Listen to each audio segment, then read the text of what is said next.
Short Stories. L'arrêt de bus des esprits. Excusez-moi, où puis-je trouver le célèbre arrêt de bus des esprits? Le quoi? A demandé Elisabeth. Elle ne travaillait au bureau du tourisme que depuis une semaine, mais elle habitait dans la région depuis des années. Elle savait qu'il n'y avait pas grand-chose à voir, et il n'y avait certainement pas d'arrêt de bus célèbre. L'arrêt de bus des esprits, a répété l'homme. C'est l'un des monuments les plus importants de toute la région. J'en ai lu à ce sujet en ligne. Est-ce que je peux y aller à pied depuis ici, ou est-ce que j'ai besoin de prendre un taxi?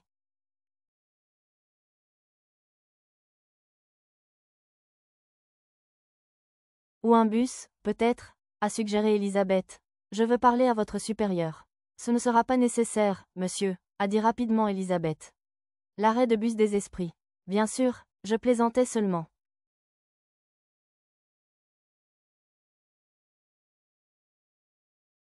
C'était vendredi, et presque la fin de la journée. Elisabeth ne voulait pas de dispute. Elle voulait que le touriste s'en aille pour qu'elle puisse rentrer chez elle. Elle a pensé à l'un des nombreux arrêts de bus de la ville. Oui, vous pouvez atteindre notre arrêt de bus mondialement connu à pied. Suivez ce chemin vers la rivière, et il est sur votre droite. C'est l'arrêt avec le panneau qui dit « Interdit aux chiens ». Fantastique, a dit l'homme. Pouvez-vous me dire un peu de son histoire?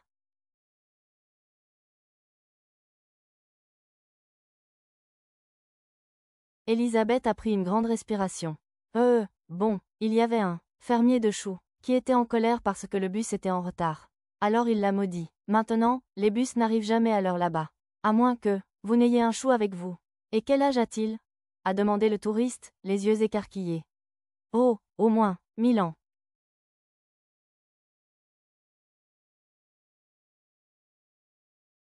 Incroyable. L'homme est sorti du bureau du tourisme avec un sourire sur son visage.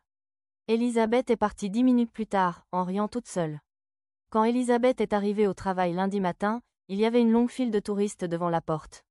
Quand elle est arrivée à son bureau, elle a vu une pile de brochures avec le titre « L'arrêt de bus des esprits, la malédiction millénaire ». En bas, il était écrit « Inclut un bon de réduction pour les choux ».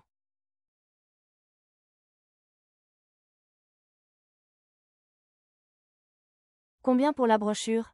A demandé le premier touriste. Elisabeth a regardé sur la couverture et a pointé vers l'étiquette. Elle n'en croyait pas le prix. Donnez-m'en 3, a dit la femme.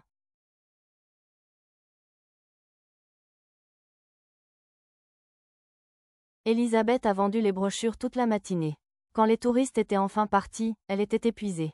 Elle s'est penchée en arrière dans sa chaise et a fermé les yeux. C'était enfin calme. Il y avait une voix qui venait du bureau derrière elle. Son supérieur était au téléphone. Votre article sur un arrêt de bus a fait des merveilles, disait-il. Combien me demanderiez-vous pour en écrire un autre? D'accord, j'enverrai les monnaies. Oh, qu'est-ce que ça peut faire? Faites-le sur les feux de circulation.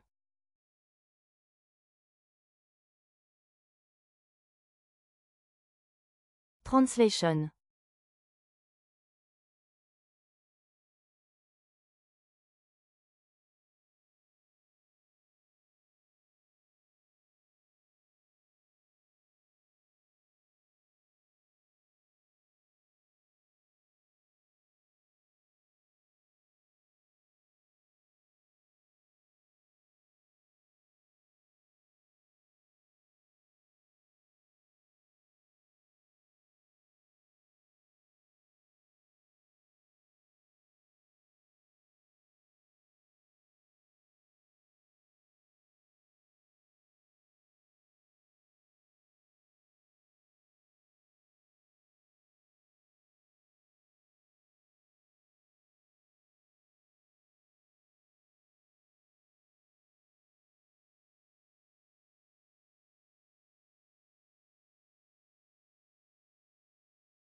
Merci.